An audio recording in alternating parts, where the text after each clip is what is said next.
Hello friends, good morning. आप सभी का स्वागत है मेरे यूट्यूब चैनल में।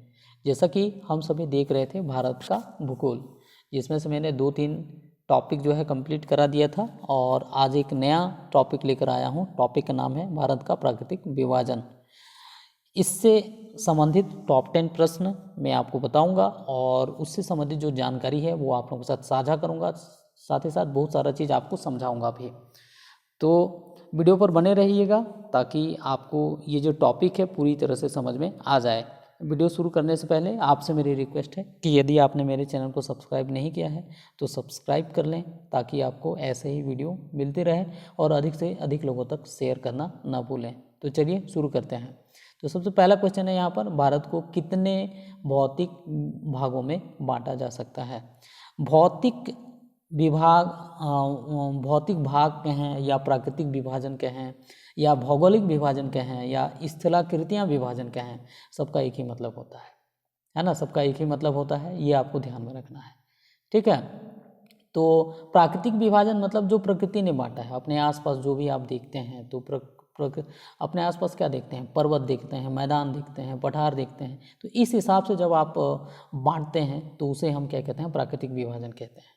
तो जो भी भारत को जो प्राकृतिक विभाजन के हिसाब से यदि हम बांटा गया है तो कुल टोटल 6 भागों में बांटा गया है। उसको मैं कैसे समझाऊं? थोड़ा सा मैप में आ जाते हैं, है ना। मैप में आओगे तो यहाँ पर आपको दिखेगा। तो सबसे पहला जो भाग है वो है उत्तर की पर्वत श्रेणियाँ। आपको पता है उत्तर में हिमालय है, तो उस हिसाब से यदि हम बात करें तो उत्तर की पर्वत श्रेणियाँ हैं, ठीक है। उत्तर का जो पर्वत श्रेणियाँ हैं वो भारत के कुल क्षेत्रफल का लगभग जो है 17% है। पहला चीज़ ये नोट कर लीजिए, उत्तर की पर्वत श्रेणियाँ भारत के कुल क्षेत्रफल का लगभग कितना प्रतिशत है? 17% है। उसके बाद पर्वत के बाद इसका जो प्रमुख भाग आता है वो आता है मैदान, है ना। इस मैदान में दो पार्ट्स में इसको बांट सकते हैं। एक तो राजस्थान का थार का मरुस्थल वाला मैदान और जो मध्यवर्ती मैदान है, तो इसको मैं दूसरा कर दूं और इसको मैं तीसरा कर दूं। वैसे दोनों को एक साथ भी ले सकते हैं हम लोग, है ना। तो मध्यवर्ती मैदान और मरुस्थलीय मैदान, तो ये दूसरा और ये तीसरा हो गया। उसके बाद अगला जो बात करें तो वो तटवर्तीय मैदान है, तट वाला जो मैदान है, तो इसको मैं कौन से नंबर में बांट दूँ? ये चौथा हो जाएगा। और जो बीच वाला जो भाग है ये पठारी प्रदेश है, प्रायद्वीपीय पठार कहा जाता है, तो ये 5वां भाग है।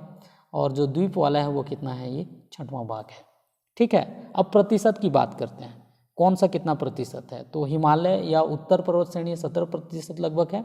और जो मैदान है वो दोनों को मिला दें, मरुस्थल और उसको मिला के, तो वो कितना प्रतिशत है? 23% है, ठीक है। और तटीय मैदान जो है ना, वो तटीय मैदान की यदि हम बात करें तो 10% है। और जो पठारी भाग है जो 5वें नंबर का है, तो वो कितना प्रतिशत है? 49% है। और जो द्वीप समूह है वो 0.5% है। तो इस तरीके से हम प्राकृतिक विभाजन यदि हम करें तो प्रमुख रूप से कितने भाग में बांटते हैं? इसको 6 भागों में बांटते हैं। 6 भागों में कौन कौन सा? दोबारा एक रिपीट कर देता हूँ। उत्तर का पर्वत श्रेणी, है ना, विशाल मैदान जिसमें मरुस्थल को अलग से करें तो वो 2 भाग में बंट जाता है, तो 3 हो गया। और फिर तटीय मैदान 4 हो गया, फिर प्रायद्वीपीय पठार 5 हो गया, और फिर द्वीपीय वाला। तो इस तरीके से इसको 6 प्रमुख प्राकृतिक विभाजन में बांटा गया है, ठीक है। उसके बाद अगला देखते हैं, भारत के प्राकृतिक विभाजन की दृष्टि से इनमें से किसका क्षेत्रफल सर्वाधिक है? तो क्षेत्रफल के हिसाब से अभी मैंने आपको समझाया, तो सबसे ज़्यादा जो है ना वो प्रायद्वीपीय पठार का है। वो कितना प्रतिशत है? 49% है। उसके बाद मैदान का है ना। मैदान लगभग जो है कितना प्रतिशत है? 23% है मध्यवर्ती मैदान का। और उसके बाद बात करें उत्तर भारत का पर्वत श्रेणी का, तो वो है 17% है। और तटीय मैदान की यदि हम बात करें, तटीय मैदान लगभग कितना प्रतिशत है? 10% है। और जो द्वीप है वो कितना है? 0.5% है। तो ये इसका क्रम है, पहले पठार सबसे ज़्यादा है, फिर मैदान है, फिर पर्वत है, फिर तटीय मैदान है, फिर द्वीप समूह है। तो इसमें से सबसे ज़्यादा किसका होगा? प्रायद्वीपीय पठार का सर्वाधिक है इसलिए। अगला है, भारत के प्राकृतिक विभाजन की दृष्टि से क्षेत्रफल के अनुसार अवरोही क्रम है। अवरोही क्रम है मतलब सबसे ज़्यादा फिर कम कम कम। तो सबसे ज़्यादा किसका है? प्रायद्वीपीय पठार का, तो ये वाला ऑप्शन सही होगा, प्रायद्वीपीय पठार, मध्यवर्ती मैदान, उत्तरवर्ती पर्वत और फिर क्या है, तटवर्ती मैदान। क्लियर है, समझ में आया। अगला समझते हैं यहाँ पर, भारत के निम्न स्थलाकृतियों का उनके उत्पत्ति के अनुसार सही क्रम है।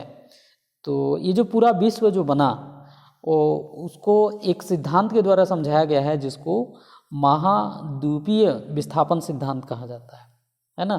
तो भारत जो है उस टाइम पे गोंडवाना लैंड का हिस्सा था, तो ये आपको याद रखना है। और गोंडवाना लैंड से टूटने के बाद ये ऑस्ट्रेलियन प्लेट के साथ था और ऑस्ट्रेलियन प्लेट से अलग होके ये जो है यूरेशियन प्लेट की ओर उत्तर पूर्व की ओर खिसकने लगा है।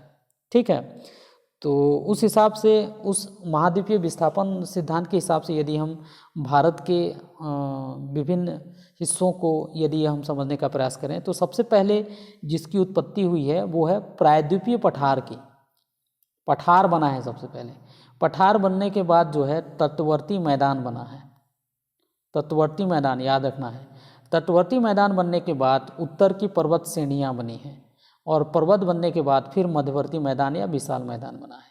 तो इसकी उत्पत्ति का ये क्रम है, पठार के बाद तटवर्ती मैदान है ना, और तटवर्ती मैदान के बाद पर्वत और पर्वत के बाद जो है मध्यवर्ती मैदान बना है। तो ये क्रम याद रखना है। तो इसमें से उत्तर क्या होगा, सही देख लो। सबसे पहले क्या बना है, प्रायद्वीपीय पठार, तटवर्ती मैदान, उत्तर के पर्वत, मध्यवर्ती मैदान, ये इसका सही उत्तर है। प्रायद्वीपीय पठार और भारत के क्षेत्रफल का कितना हिस्सा है, अभी भी समझे। प्रायद्वीपीय पठार का भारत के क्षेत्रफल का कितना हिस्सा है, 49% है। प्राकृतिक भौतिक स्थलाकृतियाँ विभाजन इनमें से क्या शामिल नहीं किया जाता है, तो पर्वत पठार मैदान। राज्य शामिल नहीं किया जाता। राज्य का जो विभाजन होता है वो क्या है, एक राजनीतिक विभाजन है, कृत्रिम विभाजन है ना, तो ये शामिल नहीं करेंगे। महाद्वीपीय विस्थापन के सिद्धांत के अनुसार भारत इनमें से किसका हिस्सा था, तो अभी भी समझाया गोंडवाना लैंड का हिस्सा था। बहुत इंपॉर्टेंट है, याद रख लेना, गोंडवाना लैंड का हिस्सा था। भारत के उत्तरी क्षेत्र में भूकंप का प्रमुख कारण है ना क्या है ना, प्रमुख कारण क्या है, तो यदि हम बात करें तो भारतीय प्लेट का उत्तर पूर्व दिशा में है ना खिसकना, ये इसका प्रमुख कारण है। प्रायद्वीपीय पठार किसे कहा जाता है, तो प्रायद्वीपीय पठार जो तीनों ओर से जल से घिरा हो उसे कहते हैं। भारत का कुल क्षेत्रफल का कितने प्रतिशत भाग पर मरुस्थल है, तो 5% भाग पर मरुस्थल है। तो इस तरीके से भारत का जो प्राकृतिक विभाजन है ये कंप्लीट हो जाता है। देखिए, मैं लगातार रोज़ हर टॉपिक से संबंधित क्विज़ और वीडियो शेयर कर रहा हूँ आप लोगों से, तो आप हर रोज़ मेरे मतलब यूट्यूब से भी बने रहिए और मेरे ब्लॉगिंग पेज से भी बने रहिए। तो आप जो है आपकी तैयारी एक एक दिन में एक एक टॉपिक जो है बनते जाएगा। तो आप सभी लोगों का धन्यवाद।